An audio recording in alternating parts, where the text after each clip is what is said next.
It's time for stock picks. Today we're looking at two global counters, TSMC and Flutter Entertainment, and then we bring it back home with a focus on Afrimat. Joining us to analyze these stocks is Martin Smith from Anchor Capital. Martin, thanks so much for your time this afternoon. Thank you. So TSMC, will start with that, a fave among many analysts, and honestly I'm not surprised as it is the main supplier of chips to NVIDIA, which is a leader when it comes to AI chips. Walk me through why it's one of your fave picks. So I think it's one that we added into portfolios kind of the back end of last week. And I think what you've seen at the beginning of this year is a little bit of a change in focus from the market. So last year, everything was AI, AI, AI. And then this year, it's just become very much tariff focused. Tariff and geopolitics have kind of been front and center, and whatever Donald Trump is tweeting on X. So that's kind of been the focus. And we think that the AI story hasn't just kind of disappeared, and big tech companies aren't going to just stop investing into that side of the market. Yeah. So Taiwan Semiconductors, look, it's always been a little cheaper because obviously I think you've got a little bit of an overhang, or maybe markets are a little bit cautious of the Chinese-Taiwan kind of relations. So it's always had a little bit of a discount, I think, to global peers. But that share price has come down even more now in the last few months. And I mean, looking at a kind of 14 times forward multiple, and they're still supplying chips. They're a leader in the industry. We don't think this AI story is going away. And we think now is quite a nice and opportune moment to get involved in this stock where you've got huge growth potential. And again, just a much, much cheaper entry point than we've seen in the last kind of 2 years or so. So that's kind of our thinking from last week. All right, so yes, all the metrics are to the outside and there's more potential for growth. But as you mentioned, there are those concerns around tariffs, particularly, tariffs on the chip sector that President Trump is set to announce. Are there no concerns around that? Yeah, absolutely. I think this tariff story has been a huge overhang in pretty much every segment of the market. Whether or not he excludes chips or not, we don't know. Whether he puts it on or not. And again, coming back to the points around kind of the geopolitics, I think that is also an overhang. So I don't think the stock is kind of risk-free. You do have these little elements in the background, but I think if you can see through that, and again, I think the valuation kind of shows that you kind of taking into account that the fact that there's a couple of overhangs. I think you can still get into it, but you are 100% right. There are still a few little risks definitely in the corners, but if you can see through that and hopefully those don't come to fruition at this multiple, I think it's looking very attractive. I mean, we are seeing some optimism today. That share price up 5%, of course, on the back of the positivity we are seeing with that US-China trade deal. Let's move over to Flutter. I'm not too familiar with this counter, but they are in the online betting gaming industry, right?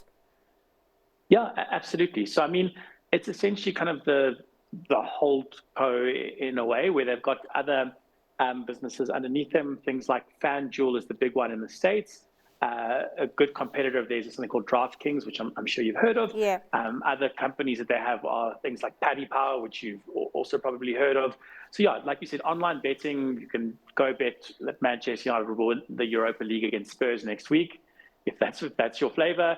And we think it's a quite an interesting story. And they came out with results last week, which were just about okay, but we think that the story here going forward is looking quite attractive. And we like the kind of online platforms where you have a leader that's kind of emerging, the likes of a Spotify, the likes of a Uber. And we think that Flutter kind of falls in line with this, because you've got this online kind of betting scene that's really starting to get some good positivity.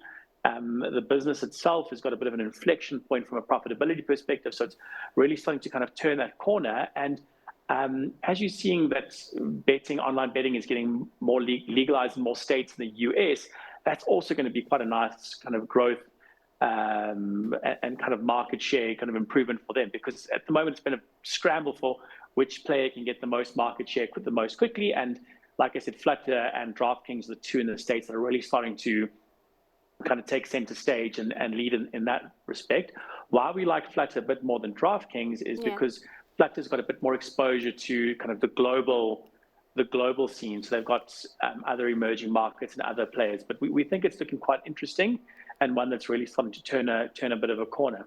And you touched on something I wanted to take further about Flutter operating in different geographies. And when we do see these emerging industries like the online betting industry just growing, there are regulatory concerns that come into play.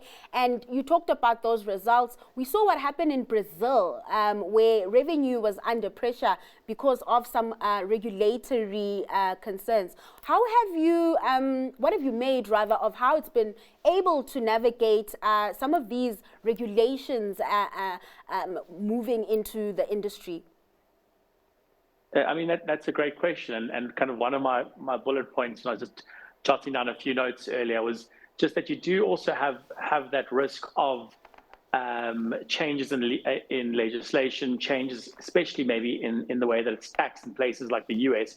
So it's definitely something that sits in the background. So while you've got this from the outside, looks like a really great story where they're gaining market share, they're gaining profitability, the business is starting to really turn. You've got more states in the US legalizing it. So it looks really good.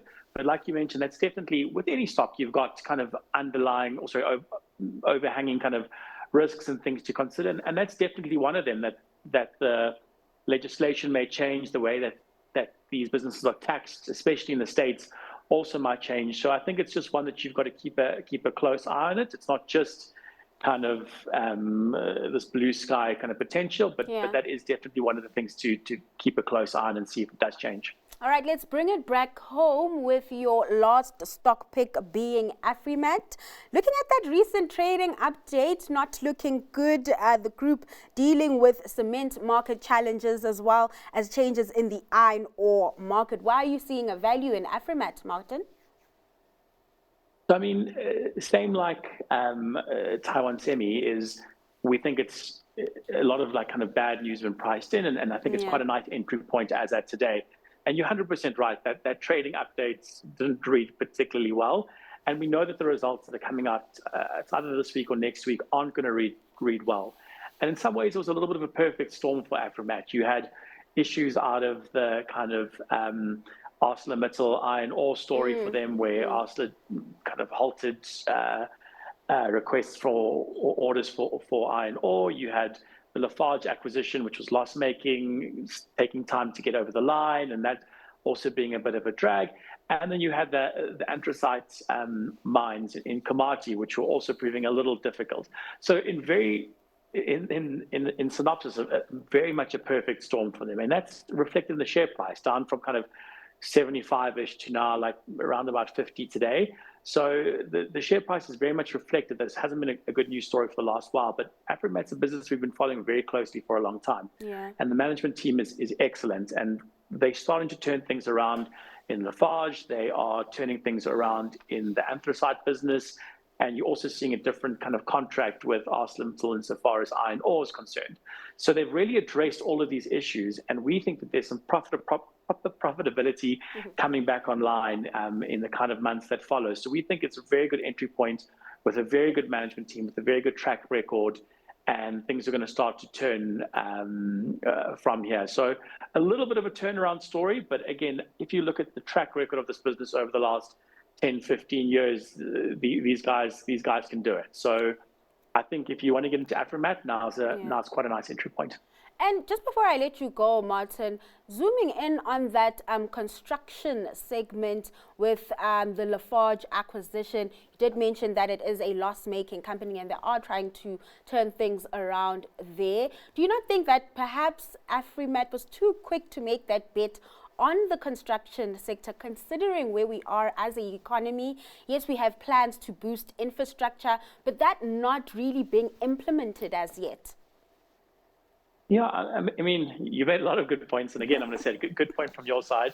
And I think if you look at it, so the Lafarge business is essentially kind of the quarry side of things and then the cement side of things. Cement especially is very much linked to GDP, and our GDP numbers keep getting revised lower and lower every time I speak or read anything from any economist, which is a bit frustrating, obviously. But the cement business they see as a kind of add-on where they really have kind of a real core competency is in the quarry side of businesses. That's like where they really, really do well. So from their side, they're backing themselves. And like I said, this is a management team we've known well for the better part of 11, 12 years since I've been at the business. And it's if we back them, I mean, we know them well, and we back them to kind of turn around. And again, especially in the quarry side where they really do have a proper core competency. All right, Martin, thanks so much for your time and just taking us through some of your fave picks. That was Martin Smith from Anchor Capital.